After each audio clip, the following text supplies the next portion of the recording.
¿Qué onda, gente? ¿Cómo están? Aquí AtomixND en un nuevo video para el canal. La verdad ya tenía todo el video hecho, pero algunos amigos me advirtieron que debería poner un disclaimer al inicio. Y pues eso, quiero que tengan en cuenta que esto es solo una opinión personal. Yo no soy ningún profesional de los videojuegos, no los hago, no los diseño, simplemente los consumo. No soy psicoanalista, no soy psicólogo ni nada por el estilo. Simplemente me considero un experto en decir puras mamadas. Entonces pues quedan advertidos y muchas gracias por ver el video. Ya van un par de semanas de la salida de Silksong y basta solo con estar un rato en alguna red social para darte cuenta que ha sido un total éxito, llegando incluso a lo que muchos consideran que es romper el internet. Y yo creo que es la primera vez que se usa este término de manera correcta, más que nada porque en las primeras 3 horas del lanzamiento el juego no se podía comprar. Tiró todas las plataformas en donde lo estaban vendiendo, o sea, literalmente las rompió. Dejando de lado el término literal, creo que también lo hizo metafóricamente. Algunos youtubers, streamers que nunca vi tocar un plataformeo se estaban uniendo a probarlo. Medios fuera del mundo de los videojuegos, como las noticias de algunos países, están hablando de él. Es que hasta mi hermana, que nunca en su vida tocó un control de videojuegos, la escuché el otro día decir Shao y Guaraná. Y es que no es para menos. 3 días antes de jugar Silksong empecé mi aventura en el primer juego, Hollow Knight. Mientras lo jugaba y un amigo me veía, uno de los primeros comentarios que me lanzó fue: te va a encantar el primer Hollow Knight. Con solo jugar un rato te vas a dar cuenta que es un juego al que le pusieron cariño, al que le dedicaron mucho tiempo. Es un juego que está hecho con mucho amor. Y sí, basta jugar un poco a cualquiera de los dos juegos para notar los detalles. En Hollow Knight te encuentras con el pueblo de las Mantis. En el juego te explican que las Mantis son un pueblo de altas guerreras las cuales se rigen por el poder. En el juego, después de derrotar a las líderes, te reconocen como un guerrero, lo cual ahora provoca que todas las que antes te atacaban te hagan una reverencia, reconociéndote así como lo hacen sus líderes. El arma de este enemigo es falsa, ya que no es un mazo, sino que es un escarabajo. Esto haciendo más referencia a que todo en este enemigo es de mentiras, es falso, te estás enfrentando al falso caballero. Dentro del juego tienes algo conocido como aguijón onírico, y sí, tiene su utilidad para el juego, pero también puedes ir por ahí usándola contra cualquier enemigo, y esto no tiene ninguna utilidad más allá de agregar un montón de detalles extra sobre lo que están pensando, sintiendo y hasta viviendo los enemigos, como estos escarabajos que dentro del juego están protegiendo un sello, y al usarlo sobre ellos es en lo único que piensan: proteger el sello. Estos detalles son los que permiten darle más profundidad al juego, ir más allá y sentir muchísima más conexión, a la par que alimentan la curiosidad del propio jugador por seguir usándolo en todo. Perfectamente esto podría no estar incluido y que solo pudiera usarse donde se tiene que usar, pero estos detalles son los que te permiten reafirmar que el juego está hecho con cariño. Quién sabe cuántas horas pasaron afinando estos detalles y metiendo muchísimos más. La secuela Silksong también tiene sus detalles alucinantes. Puedes encontrar muchas referencias al primer juego. Están estas estatuas que son muy parecidos a los monumentos que le dan alma al caballero, las cuales es normal que Hornet no pueda notar ni usar, ya que ella usa como recurso la seda que ella misma produce. También notar que en muchas zonas del juego las paredes parecen estar llenas de depósitos de geo, el cual en Hollow Knight es la moneda del juego, pero en este caso la historia de Silksong se desarrolla en otro reino, en el que la moneda principal son los rosarios. Por lo tanto, tiene lógica que aquí el geo sea visto como algo sin valor, y puedas encontrarlo por ahí como si no valiera nada, porque no vale nada. En Silksong también tenemos la contraparte del aguijón onírico hecha para Hornet. Este es el agujolín, una especie de guitarra que usa Hornet combinando su seda y su arma. Igual con esta puedes acercarte incluso a los enemigos mientras tocas, los cuales olvidarán su rabia por un momento solo para entonar una canción a la par que tú tocas el instrumento. Y bueno, esto no sirve para nada porque igual después te siguen aniquilando. También puedes usarla con los NPCs que están por todo el mapa, los cuales, inspirados, empezarán a entonar una canción propia de cada NPC. Literalmente las canciones cambian para cada NPC y para cada enemigo al cual le estás tocando. Quiero que reflexiones un momento y pienses en cuánto tiempo le llevó a Team Cherry hacer todas y cada una de estas canciones. Pero aquí no estamos pensando en si es mucho trabajo, no estamos pensando en cómo recompensará a la empresa, estamos pensando solamente en la experiencia del jugador, estamos pensando en hacer mejor nuestro juego. Y así podría seguir por horas indagando en los detalles, curiosidades, lore y banda sonora que tienen ambos juegos, pero no estamos aquí para eso. El día de hoy te voy a hablar de por qué Silksong tal vez no es tan bueno como crees.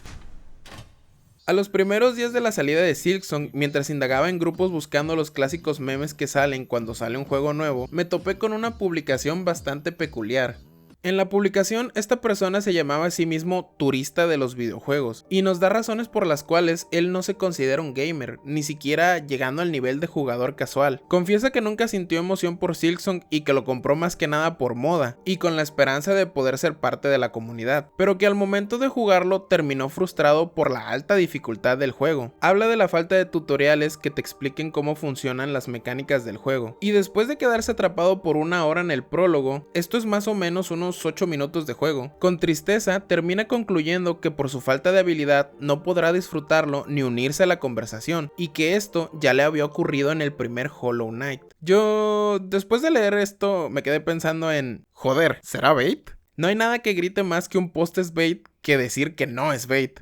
Pero dejando de lado el prejuicio de saber o no saber si lo que expresa esta persona es falso, no dudo que realmente haya personas que tienen esta clase de sentimiento. En los mismos comentarios de la publicación hay gente dándole ánimos y compartiendo sus propias experiencias con otros juegos de alta dificultad. Y es que incluso las primeras reseñas negativas que le dieron en Steam eran referentes a la alta dificultad del juego. La mayoría de ellas eran muy similares, quejándose casi todas de lo mismo. No les gustaba el nuevo sistema de movimiento, siendo el golpe hacia abajo, que era en diagonal, lo más criticado de este último. La otra más común tenía que ver con los rosarios. Estas se utilizan para casi todo. Los mapas de las zonas, marcadores para el mismo mapa, algunas puertas, atajos, estaciones de viaje rápido e incluso las mejoras para las armas. La queja general era que a pesar de que se utilizan para todo esto, es que son muy escasos. Son difíciles de conseguir, además de que en este segundo juego también los necesitas para otras cosas importantes, como lo son algunas misiones e incluso los bancos que ya en el primer juego la mayoría eran gratis. Y por último, la tercera que más se vio, era nuevamente referente a la dificultad, pero esta se centraba más en los enemigos. Y es que casi todo en el juego te hace 2 de daño, además de que algunos enemigos básicos aguantan más de 3 golpes, haciendo que avanzar por el juego sea algo más difícil. Estas 3 razones que te acabo de mencionar, la verdad tienen argumentos bastante válidos. El problema es que parecen ser de gente que apenas sí jugó un par de horas. Es cierto que algunas cosas del movimiento son algo difíciles de dominar, pero literalmente durante las primeras horas del juego te presentan lo que son los blasones, los cuales cambian algunas partes del movimiento, incluyendo también, oh qué sorpresa, el golpe hacia abajo. Si bien los rosarios son bastante escasos, con un poco de exploración puedes encontrarte lo que son las rastas de rosario, un ítem que básicamente conserva tu rosario en el inventario y puedes romperlas cuando quieras, además de que hay bastantes lugares en donde puedes farmear rosarios fácilmente. Lo de que todo te hace 2 de daño tal vez tendría más peso de no ser porque Hornet se sube 3 máscaras cada vez que te curas. Es por eso que menciono que son comentarios que parecen hechos por personas que jugaron muy poco al juego. Puede ser que algunos enemigos aguanten bastante, pero conforme sigues jugando te dan lo que son las mejoras del aguijón. Encuentras herramientas que ayudan muchísimo contra los jefes y hacen daño masivo. También encuentras mejores lugares para farmear rosarios, ítems que hacen que te cures más o te dan más daño, ítems que te ayudan a obtener más rosarios, y el juego parece hacerse más fácil conforme más lo juegas. Y yo creo que todos los videojuegos son así, entre más los juegas más fáciles te van a resultar, ya sea por práctica o porque el juego está planeado así desde el principio.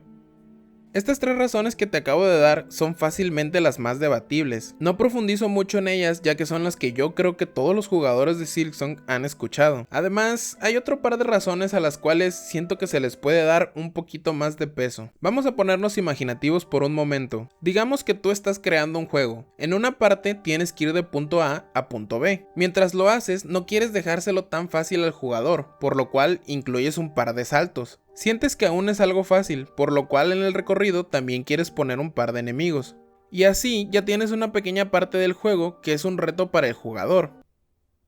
En eso, supongamos que también te da un brote psicótico y piensas que aún es muy fácil, por lo cual te decides a poner saltos más difíciles y que si fallan penalizan más al jugador. Pones también más enemigos y que estos enemigos hagan mucho daño, aguanten mucho, que sean más grandes, con más vida, radioactivos, que estén por todo el camino, que cuando mates a uno se multiplique y que el que salga tenga el doble de vida, que solo se pueda matar con un objeto especial y que antes de llegar al camino estén 17 final bosses.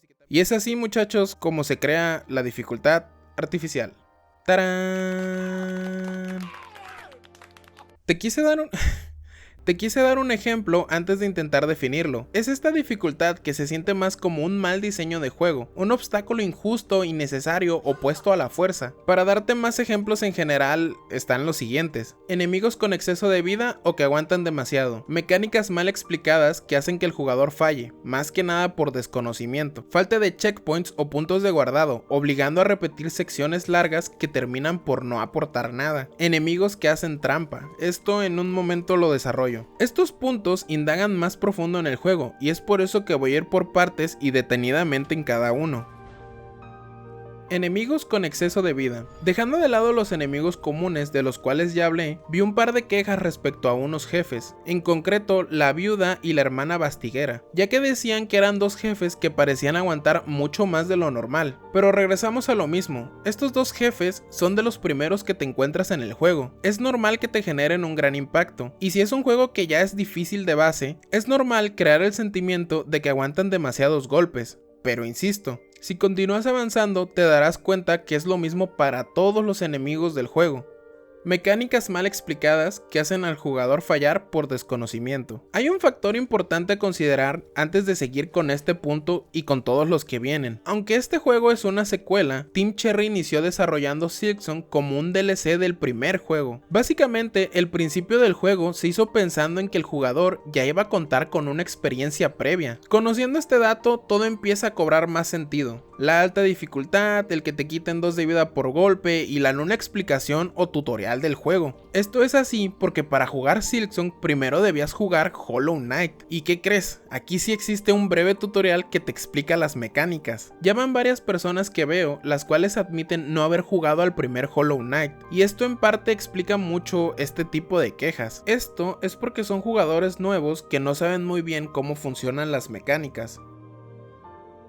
La falta de checkpoints o puntos de guardado. De todos estos puntos que te expongo, probablemente esto es de lo que más peca Silksong. En la mayoría de peleas contra jefes hay caminos que se tienen que volver a hacer cada vez que te mata el jefe, los cuales no son precisamente fáciles. Un par de ejemplos pueden ser el camino hacia la última jueza, que son de los que más he visto quejas, ya que tiene un plataformeo bastante complicado, sumándole también el tener enemigos que aguantan demasiados golpes y como todo en este juego también te quitan 2 de vida. Otro ejemplo sería el camino para llegar a Groal el Grande, el cual se ubica en Bilewater, la cual es considerado por muchos la peor zona del juego, debido a los gusanos que te impiden curarte cada vez que caes en el agua. La queja nace a partir de que estos caminos desgastan los recursos del jugador antes de llegar al jefe. Esta es otra queja que tiene bastantes buenos argumentos, pero el error en el que yo creo que están cayendo los jugadores es en ver esto como dos partes separadas del jefe. Yo sé que puede ser sencillo cometer este error, porque una parte es plataforma y la otra parte es el jefe, pero simplemente necesitas verlo como una sola cosa. Míralo de esta manera: el hecho de que ya exista una zona previa está agregando dificultad inicial al jefe. Si no existiera esta zona previa y el checkpoint estuviera simplemente al lado, provocaría que se le reste parte a la dificultad que de alguna manera tiene que ser compensada, tal vez haciendo mucho más difícil al jefe, agregándole más vida, ataques más difíciles de esquivar o tal vez más fases. Si te pones a pensarlo, esto sería hasta negativo, ya que podría ocasionar un desbalance en el juego, además de que yo creo que sería quitarle bastante contenido. Tan solo imagínatelo, acabar con un jefe solo para recorrer un pasillo sin nada, y llegar a otra sala en donde te enfrentes a otro jefe. Aunque de hecho, ese género de videojuegos ya existe, y no, ninguno de los Hollow Knights pertenece a él. Hollow Knight pertenece al género Metroidvania. Para no entrar en detalles y dejártelo más rápido, este género se centra muchísimo en la exploración que muchas veces exige un plataformeo más difícil, y esto es básicamente a lo que estamos jugando en Silksong. Si lo que quieres es que este juego se te sea más fácil, tienes que aprender a dominar todo lo que te exige el género, y esto incluye hacer una ruta difícil antes de un jefe. Ok, aquí llegamos a un punto, la verdad, bastante escabroso. Los enemigos que hacen trampa. Yo creo que fácil, este es el argumento con más fuerza, y para mí será algo difícil profundizar en él. Al hablarte de que los enemigos hacen trampa, no me refiero a cosas normales dentro del gameplay, cosas como que invoquen muchos enemigos o que tengan mucha vida. Te estoy hablando de que literalmente el juego toma ventaja de manera descarada sobre ti. Para entender cómo se hace esto, primero tengo que explicarte algo muy sencillo. A la acción de presionar una tecla se le conoce como input. Después de realizar un input, el juego interpreta qué es lo que tiene que hacer con la tecla que acabas de presionar. En este caso, la Z para saltar, X para golpear y la C para deslizarte. En videojuegos es muy común que juegos de este estilo, el jefe lea el movimiento del personaje, lanzando los ataques prediciendo hacia dónde se está moviendo el jugador. El problema recae en que aquí los ataques no están prediciendo el movimiento del jugador, sino que están leyendo directamente los inputs del teclado. Cuando el juego lee directamente los inputs, sucede que el ataque va directamente hacia donde va tu personaje. Sería algo más o menos así. El jefe va a realizar un ataque, decides esquivarlo hacia la derecha, presionas la tecla y el juego recibe la señal para mover al personaje. Pero no solo eso, también recibe la señal en el enemigo y antes de realizar el ataque ajusta la distancia, no conforme a cómo te estás moviendo, sino a la tecla que presionaste, lo cual hace más preciso a dónde atacar. Esto claramente dificulta las cosas mucho más, ya que te deja menos tiempo de respuesta. Este sin duda es uno de los puntos que más ruido me hacía al momento de jugar. Verás, yo este concepto lo conozco gracias a los scripts de LoL, que básicamente también son un método para hacer trampa leyendo los inputs del rival. Y bueno, no voy a entrar en mucho detalle de esto. Yo creo que lo peor de este punto es que si no tenías conocimiento previo de lo que te acabo de explicar, muy probablemente mientras jugabas no tenías ni idea de por qué hay algunos ataques que siempre parecen golpearte. Porque hay que aclarar algo, no todos los ataques en el juego hacen esto, de hecho son contados los jefes que tienen un ataque así, pero el simple hecho de que unos jefes lo tengan ya es un multiplicador de dificultad bastante alto. Una de las primeras quejas que tuve del juego fue esta, pero después de hablar un poco con un amigo que se estaba pasando el juego al mismo tiempo que yo, cambió muchísimo mi perspectiva cuando me dijo, güey, todos los juegos de este tipo hacen eso. ¿Qué? Sí, se llama input reading.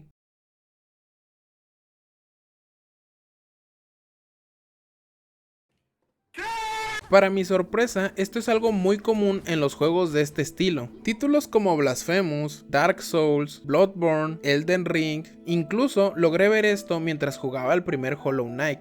Y es que parece ser que estos títulos no solo tienen en común este último punto, sino que también los otros 3 puntos de los que te he hablado están presentes en la mayoría de estos juegos. Esta revelación, de la cual antes no tenía ni idea, terminó aclarando todas mis dudas, y es que ¿por qué otra razón estos juegos caerían en este tipo de prácticas? En la mayoría de estos juegos, los creadores han demostrado que son bastante buenos, como para caer erróneamente en algo tan evitable. La sorpresa es que esto nunca se trató de un error de diseño, de mecánicas mal pulidas o algo que simplemente coincidió. Estos detalles están hechos así a propósito. Estos juegos nunca intentaron esconder su dureza, no te tratan de forma amable, buscan ser desafiantes a propósito. Quieren que sientas que cada avance se gana con esfuerzo real, aunque esto muchas veces implique no ser justos con el jugador, porque al final no hay nada de malo en querer que un juego sea más difícil. La dificultad no es un defecto, es parte del propio juego. De hecho, este video quise enfocarlo a contradecir las quejas de muchas personas, porque se me hizo algo muy contradictorio que te quejes de que Silksong es un juego difícil, cuando literalmente está hecho para eso, para ser difícil. Es como si te quejaras de que un juego de terror te da miedo, está hecho para eso. Y es por eso que también te puedo decir que apoyo en una pequeña parte a que tachen de llorones a las personas que quieren que directamente se le baje la dificultad al juego. Aquí no hablo de las personas que solo piden un par de cambios, como los rosarios o las bancas. Te hablo de personas que están directamente exigiéndole a Team Cherry que baje la dificultad de todo el juego. Amigo, allá afuera hay un montón de juegos en donde le puedes pedir cambios a los desarrolladores cuando algo no te gusta. He visto muchas cosas eliminadas y nerfeadas de otros juegos simplemente por las quejas de los jugadores casuales. Y para una vez que sale un juego destinado a personas que se lo toman muy en serio, ¿quieres venir y arruinarles todo esto? Perdón, pero aquí es en donde sí no deberías de meterte. Tanto en el primer Hollow Knight como aquí en Silksong son dos juegos que si quieres pasarte te los debes de tomar en serio. Te tienes que convertir en un jugador tryhard. Y si te quejas de la dificultad ya que no pudiste lograr nada dentro de este juego, es porque muy probablemente este juego no sea para ti. Aunque, por otro lado, jamás lo hubiera creído. Mi mamá me vio jugando Silksong y me dijo que le parecía muy bonito. Posterior a eso, me pidió que le enseñara a jugarlo. Ahora le espera su propia travesía, aunque aún le está costando salir de la primera parte por el plataformeo, pero está muy emocionada. Al principio te conté en cómo mi amigo me dijo que el primer Hollow Knight era un juego cargado de amor, y la verdad es que esta no era la primera vez que lo escuchaba. En más de una ocasión vi a muchas personas referirse a él como un juego increíble, un juego muy bien hecho, un juego al que se le nota que le pusieron horas. Los escenarios, las mecánicas, el arte, son halagos tras halagos de cómo este juego puede ser el mejor Metroidvania que probarás en tu vida. Todos estos elogios muchas veces provienen de personas que ya se han pasado el juego en su totalidad, personas que han tenido unas muy buenas experiencias, que superaron los retos que el juego les ponía y al final encontraron esa felicidad en superarlos. Pero cuando el reto deja de ser un puente hacia la experiencia y se convierte en una muralla, la percepción sobre el juego cambia completamente. El que la gente tenga una percepción general tan linda de este juego claramente atrae a más de un curioso, y al mismo tiempo es normal que si no estás muy familiarizado con estos géneros te topes rápidamente con pared. Pero aquí viene otro punto muy importante: ¿por qué la falta de habilidad debería de ser una barrera para evitar que alguien disfrute de un juego? Y es que es algo muy normal mirando hacia afuera todo el panorama de los videojuegos, las consolas carísimas que no cualquiera se puede permitir, los juegos más de lo mismo, $90 por un AAA. Y no sé si este sea el caso de estos juegos, pero tú imagínate pagar todas esas exorbitantes cantidades de dinero solo para encontrarte con un juego sin alma y mal hecho. Y es así como Silksong, con sus increíbles precios regionales y tan buenas referencias de su hermano pequeño, parece ser un oasis para los jugadores. La habilidad no debería de ser una moneda de cambio para disfrutar de estos juegazos. Es por eso que también me quiero poner en contra de los tryhards muy extremos. Por ahí de los primeros días salió un mod que hacía que todo lo que antes te daba 2 de daño, ahora solo te hacía 1. Había otro que hacía que te dropearan más rosarios, otro que te daba más daño base, y muchos otros mods que te permitían facilitar mucho el juego. La verdad es que eran pocas personas las que se molestaron por estos mods. Decían cosas como que mejor no juegues Hollow Knight y que no te podías considerar un gamer si hacías esto. Y ya sabes, insultos de ese tipo. Y aunque fueran pocas personas, quiero que quede claro que hacer esto no tiene nada de malo. Todo lo contrario, a veces es mejor reconocer que necesitas un poco de ayuda antes de dejar por frustración un juego que puede hasta cambiarte la vida. Insisto, es un juego hecho con mucho cariño. La belleza, la emoción y el sentirse querido por un juego no debería de ser exclusivo de nadie.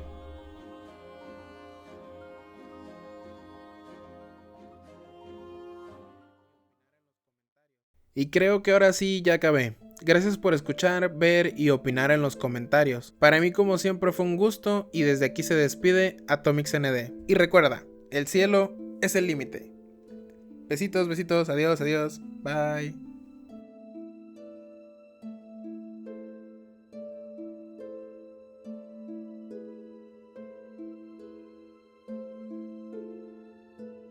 Si llegaste hasta esta parte del video, neta, muchísimas gracias, en serio. Voy apenas como que empezando, queriendo agarrar la onda a esto. Y para mí que el simple hecho de que veas todo el video completo, neta, que hayas llegado hasta aquí, para mí ya es muchísima felicidad, en serio. Muchas gracias.